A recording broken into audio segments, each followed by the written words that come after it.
Assalamualaikum warahmatullahi wabarakatuh, pemirsa yang budiman, yang baik, dimanapun Anda berada. Jumpa lagi kita dalam program Hikmah Ramadan di channel National News pada kesempatan kali ini.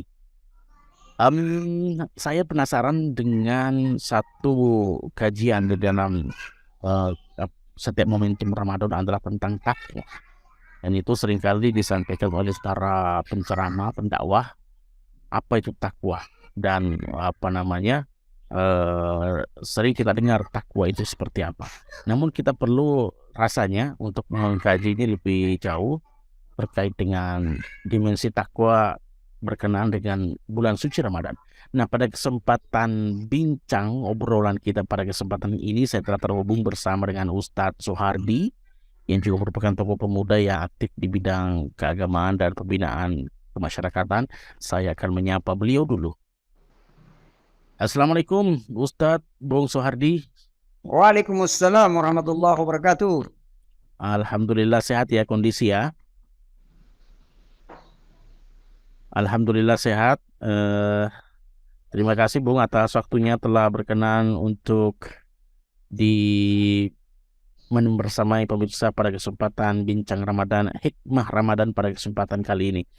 Ustaz Suhardi, saya pernah ingin mencoba mengelaborir terkait dengan tema takwa atau tarikan takwa, dimensi takwa di dikaitkan bulan Ramadan, karena dalam perspektif Al-Quran sendiri kan jelas bahwa la'allakum tattaqun, bahwa ayatnya itu saya tidak hafal, bahwa diwajibkan atas kaum berpuasa ya, di ujungnya itu kalau tidak salah agar kalian bertakwa. Nah, saya tidak terlalu paham sebetulnya. Pertanyaan saya, apa sih sebetulnya lingkup takwa itu sendiri dan seperti apa pemaknaan takwa itu dalam perspektif atau pemaknaan takwa dalam kehidupan sehari-hari? Seperti apa? Adakah pemaknaan yang lebih bisa ditangkap lebih dalam konteks hari ini seperti apa begitu, Bu? Baik, Bung Aid. Ya, maaf ini agak ada anak ini lagi pada lihat jasa karena pas lagi di rumah. Mudah-mudahan tidak begitu terganggu. Pertama, saya ingin menyampaikan dalam surah Az-Zariyat itu Allah Subhanahu wa taala berfirman, "Innal muttaqina fi jannati wa 'uyun." Akhirina ma atakum rabbuhum innahum kanu qabla dhalika muhsinin. Kanu qalilan minal laili ma yahjaun wa bil ashari hum yastaghfirun wa fi amwalihim haqqul lis-sa'ili wal mahrum. Ayat ini Bung Ain sering saya kemukakan karena ini betul-betul menurut saya menggambarkan beberapa aktivitas orang yang bertakwa itu. Ya. Yang pertama bahwa yang pasti orang bertakwa itu tempat di surga. Innal muttaqina fi jannati wa 'uyun. Tempatnya di surga. Tempatnya di surga. Innal muttaqina fi jannati wa 'uyun. Mereka menikmati kenikmatan yang telah Allah sediakan di surga. Akhirina ma atahum rabbuhum innahum kanu qabla dzalika muhsinin. Ini yang pertama. Innahum kanu qabla dzalika muhsinin. Jadi orang yang bertakwa itu aktivitasnya orang yang baik. Karena pada saat orang bertakwa hidup itu mereka adalah orang-orang yang baik. Ya. Innahum kanu qabla dzalika muhsinin. Jadi orang bertakwa ini memang aktivitasnya, kegiatannya memang seluruhnya baik dalam kehidupannya. Kemudian yang kedua, kanu qalilan minal laili ma yahjaun. Orang bertakwa itu aktivitasnya diantaranya adalah sedikit waktu tidurnya di waktu malam. Nah, ini bertepatan dengan bulan suci Ramadan nih. Ya. Sedikit tidur waktu tidurnya di waktu malam. Mereka banyak beribadah kepada Allah Subhanahu wa taala. Kemudian Yang ketiga, wabil asharihum yastaghfirun. Ini lagi-lagi berkaitan dengan Ramadan ini. Waktu-waktu sahur, wabil asharihum. Jadi orang yang bertakwa itu di waktu-waktu sahurnya itu banyak dia gunakan untuk beristighfar kepada Allah Subhanahu wa taala. Ya. Jadi bukan nonton, bukan ngobrol, ya. Banyak digunakan untuk beristighfar kepada Allah. Kita kan suka nonton kalau habis sahur, ya, menjelang sahur. Padahal itu adalah waktu-waktu yang sangat strategis yang Allah siapkan untuk kita beristighfar kepadanya. Kemudian yang selanjutnya yang keempat, wa fi amwalihim haqqul lis-sa'ili wal mahrum. Ini juga berkaitan dengan Ramadan ini.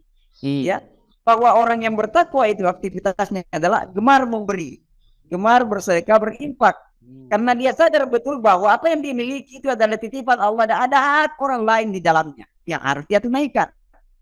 Itu Buai. Masya Allah, luar biasa ya. Jadi ternyata makna takwa ini sangat-sangat lekat sekali dalam kehidupan sosial ya. Kalau tadi disampaikan ada amalan-amalan surga, berarti memang kebaikan-kebaikan, bagaimana memaafkan, istighfar tadi ya, memaafkan. Dan tadi yang lain adalah yang terakhir tadi ada dimensi sosialnya juga, betapa kemudian takwa itu mengantar atau mendorong penganut kaum muslim ini untuk secara sosial terlibat dalam kebaikan-kebaikan filantropis begitu ya, gemar berbagi tadi ya. Jadi ayat tadi ini Masya Allah luar biasa ya. Ya. Yang pertama tadi saya sampaikan bahwa orang bertakwa itu innahum kanu qabla dzalika muhsinin. Orang baik itu bertakwa, Pak. Jadi ketika kita ini selesai Ramadan kemudian kita dikasih predikat takwa oleh Allah, mestinya memang dalam berkehidupan ini ya kebaikan yang kita sebarkan, kebaikan yang kita lakukan, ya kan? Tidak ada musuh, ya, semua teman. Ya. Tidak ada benci, dendam, ya, semua teman. Ada yang salah, kita salah, maafkan dia, mau maaf. Mestinya itu yang menjadi yang melekat di dalam diri kita. Kita sebagai pemimpin, kalau kita dikoreksi oleh umat masyarakat, ya kita harus mau mengerti, ya, harus mau menerima koreksi, harus mampu bersabar sebagai seorang pemimpin. Gitulah kira-kira gitu. Dalam berkehidupan, bertetangga, ya kita harus mampu memahami tetangga, teman-teman kita. Ya karena memang kita orang baik. Innahum kanu qabla dzalika muhsinin. Itu Bung. Masya Allah, luar biasa ya ternyata ya.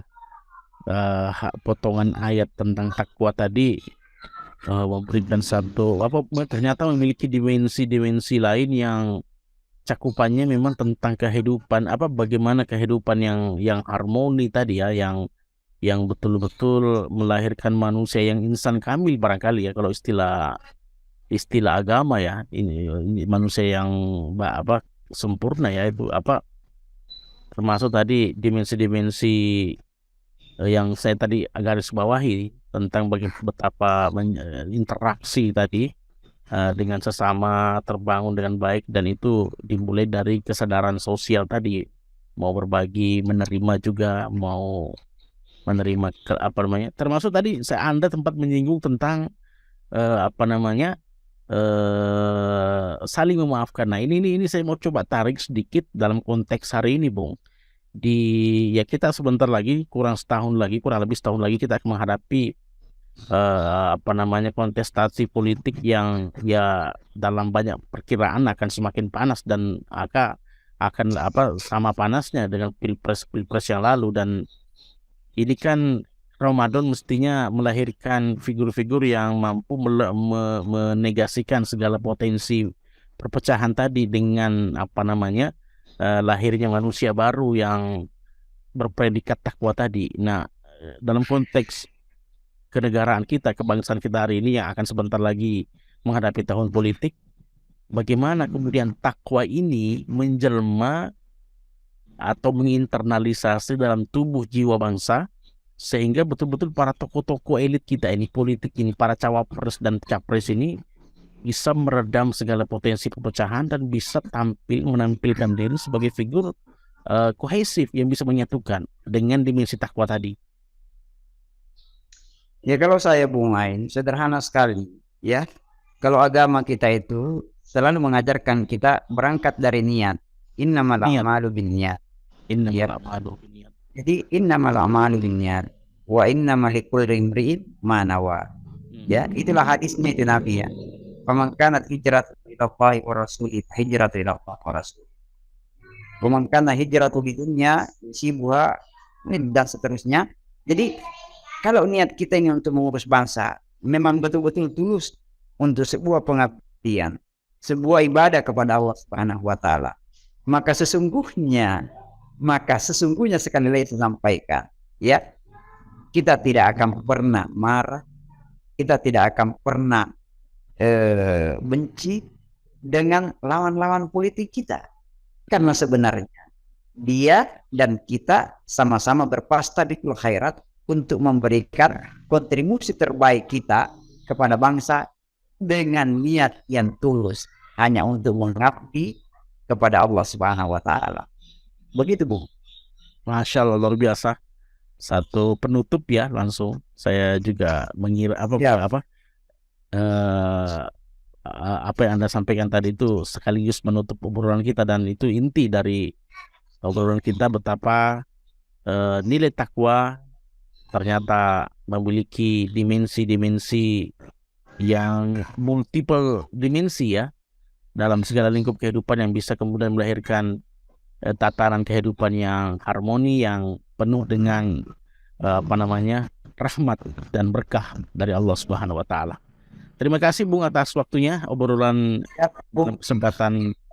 dalam program Hikmah Ramadan pada kesempatan kali ini.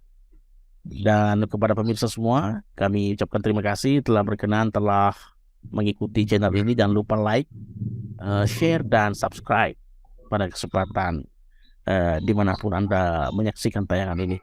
Terima kasih sekali lagi. Kami mohon maaf dan mohon undur diri dari forum ini. Assalamualaikum warahmatullahi wabarakatuh.